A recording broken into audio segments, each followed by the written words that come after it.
Richmond's morning news keeps you running strong. 9 a.m. Let's roll all morning long. All right. Thanks for joining us this morning. It's Richmond's Morning News on News Radio WRVA. Today is Monday, July 6th. Tuesday. We've got a lot to get to on the program this morning. Now, I will open it up for the 933 experiment. Virginia did not do a very good job.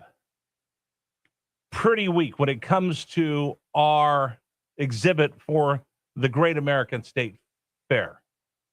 I'll tell you this. I couldn't even go inside because there was a bicycle lock that kept the door closed. You couldn't even open it up.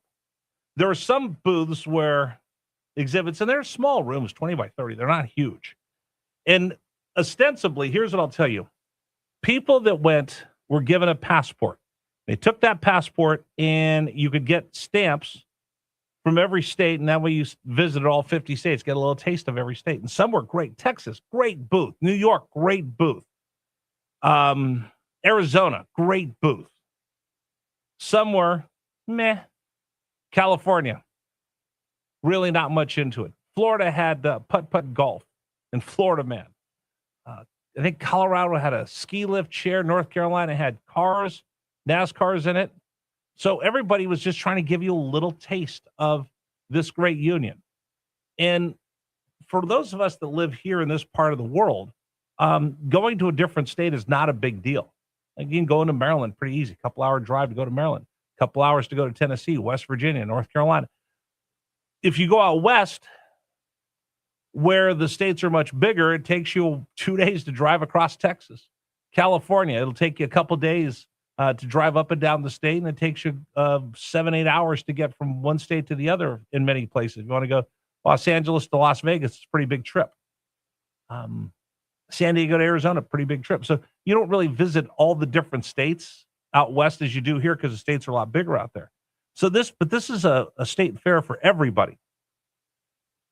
So we're going to get into this. If you got a chance to show people what the Commonwealth's all about, what would you want to showcase?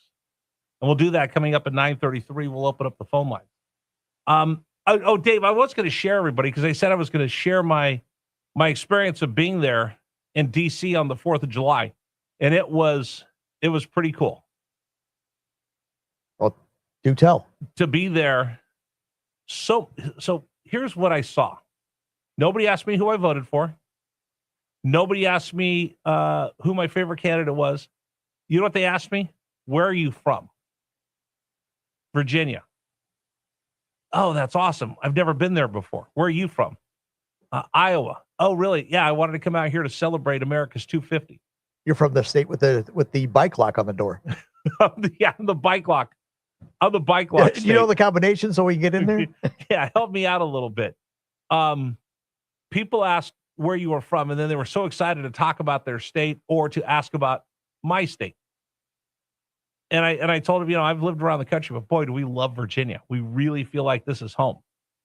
And we've only been here a year and a half, and I've told people, I love history. So to be able to visit Mount Vernon, Monticello, I live in between the two of them. Couple-hour drive to Monticello, couple-hour drive to Mount Vernon. Said I've been to all these amazing places and seen so much history. I've learned more here in just the year and a half that I lived here than a lot of history that I knew, or this history's come to life. And I said it was remarkable. So nobody asked me who you voted for. Are you a Republican? Are you a Democrat? Nobody asked me any of that. I just saw people like me dressed in red, white, and blue enjoying this great country. So we went to the state fair. The rodeo was canceled because it was too hot for the livestock, but we enjoyed it nonetheless. Had a hot dog, walked around, looked at the different booths. It was great. Some of the booths were great. Some of the booths were awesome. I'm afraid of heights, so I didn't go in the on the Ferris wheel. And then it was pretty hot, so we went back, had a nice dinner, late night, and just, it was hot and steamy all day, and I smelt like it. So went home, went back to the hotel, took some showers, went to bed, got up the next morning, got on the metro, went into D.C., met up with our friends. And again, Daniel Cortez and his family have been so nice to us. And met up with him, walked down, got in line, waiting to go in. And it's Secret Service. So there's a whole bunch of people, and we're in the VIP line, and the Secret Service is there. And it's just, Dave, it was like a Super Bowl or a prize fight. You could feel the excitement in the air and the anticipation of what we were going to see. And then the flybys start around 1 o'clock. They've been going by, and it was NASA had some, and the Air Force, and the Marine Corps, and the Army, and then the Navy. And it was spectacular.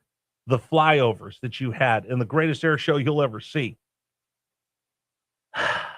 And then more and more people start showing up, more and more people waiting to go in. The gates are going to open now at 5 o'clock. And I'm standing there, and I look over, and this family walks over, Dave, all in matching white T-shirts. Like, oh, that's pretty cool. Now, I will tell you, on the 4th of July, Rigney and I wore matching polo shirts from Roback, the company in Charlottesville. So we had on our blue Navy Aviation polo shirt. So I said, hey, come on. And he's still okay with us, dressing like father and son. So we dressed together, and we were just kind of hanging out. And you see this family walking, and they're all in white. And on the back, it has the 250 logo, family reunion. And then I kind of look at some of them, and I look at the patriarch of this family, and it's Glenn Beck. And I'm like, wow, I've been at a holiday party once when I worked at the big syndicator, when I had my national radio show on Fox Sports Radio. But now I'm like, oh, look, there's Glenn Beck, and he's like walking towards us. He's just standing there. And I look, and he's got the same pass I do. I'm like, whoa, wait a minute. Now I'm really, hey, listen, Mr. Cortez, I got the same pass as Glenn Beck. Holy cow, I'm in some pretty high cotton over here. So I said, I'm just going to walk over and say hi. So I walked over, introduced myself, said hi, told him how much I admired his work, told him what we were doing at WRVA, and we shared a couple of minutes, and he just kind of gave me some advice and encouraged me. And then he said, hey, is that your family over there? I said, yeah. He goes, can I meet him? So we walked over, met my wife, and she said, oh, I'm a big fan. It's nice to meet you. Met my son. I introduced him. He goes, hey, can we take some pictures? Do you guys have a camera? So we took some pictures. Very nice. Left him alone. And then my son said, do not bother him anymore, or you will become a stalker. I said, all right, I won't talk to him anymore. And then he was nice. He was just standing in line with all the rest of us, and there's all these people waiting to get in. And it's hot. It's really hot. But it didn't dampen the electricity from anybody that was being there. So I met someone who was on the RNC committee from Wisconsin. I met people from all over the country, and they're all just talking about how much they love America, Met someone who worked at one of the federal law enforcement agency. He was great. Started talking to my son about, what's your future plans? And have you ever thought about, going to work for the federal government in law enforcement? And, hey, here's my number, exchange numbers. Hey, listen, I'd love to be able to help you figure out what you're going to do once you get done and you retire from the Marine Corps. And he's like, yeah, these people are so amazing. Yeah, they were. They're real Americans. They weren't asking who we voted for. They were just happy to be there, and they were celebrating America. So then we get in, we get through security, and we get to the event, and they did a great job because it was so hot. So many people were just getting dehydrated. They had these big tubs of water, ice water. Everybody could catch up, rehydrate. We went in. There were big bleachers. There were picnic tables. And then where we were sitting, there was one section that was probably 20 rows deep for the red cards on their lanyards. And we had a blue one. So we were that first row right afterwards. We're in the same seating area as Beck. So I must be doing pretty good. And I saw John McGuire, and got a chance to catch up with him and wish him a happy 4th of July. And then my son and I start walking around, and we walk over to find Brian Kilmeade, and we're just kind of walking with our access. Here comes Dennis Quaid in a golf cart, and he's just standing there. Hey, Dennis, what's going on? Strike up a conversation with him, fist bump, thanks, and appreciate the Reagan movie. Lee Greenwood comes by in a golf cart. My son goes, look, there's Lee Greenwood. I'm like, Lee Greenwood, hey, buddy, how are you? Hey, guys, how you doing? So, chat with him for half a second. Then we go find Brian, and they say, oh, time for everybody to leave because of the storm coming. And we were watching the flyby. We watched the Thunderbirds. They were amazing. I missed the Blue Angels because that was earlier in the day, and we hadn't gotten there yet, but we saw the Thunderbirds. Amazing. And then we watched more demos going on. Air Force One flies over. Oh, Dave, the one that just was 100% just awe-inspiring was the B-1 bomber. Yeah, I've seen the B-1s before. Flying over your head? Yeah. You want to talk about something that would strike fear in the heart of anybody? That B-1 bomber. Online, people will call it the Freedom Dorito because it's shaped like a Dorito. It's shaped like a Dorito. Like a Dorito chip, like in the triangle. Yeah. Okay. Or the other one, my son says, you know what? It's all fun and games until you start missing pixels out of the sky. Because you look up, it's black, and it just looks like you have a TV that's missing a pixel. Oh, the way the back yeah. of it is. But watching that thing, wow. So you see all this American firepower, and you just feel just the love of country. And there's one part where the Thunderbirds snuck up and just like buzzed the tower next to Washington Monument. It was amazing.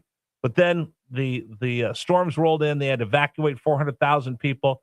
They were able to get back in about 150,000. They're the ones that were there for the speech. We were outside. We never got back in, but it didn't dampen anything for spending the 4th of July in our nation's capital. And it's something I'll take to the grave. So thank you so much to the Freedom 250 Committee, to the White House, and of course, my very, very good friend, Danielle Cortez, for including us. It was a truly amazing experience to be in D.C. for our nation's birthday. And then on the way back, Dave, we stopped by the National Museum of the Army and spent the afternoon there. It was really cool.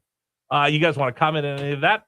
You can, 833-804-1140, 833-804-1140. Today's program was brought to you in part by Pearson's Signature Dealerships. By the way, I said it earlier, thanks to the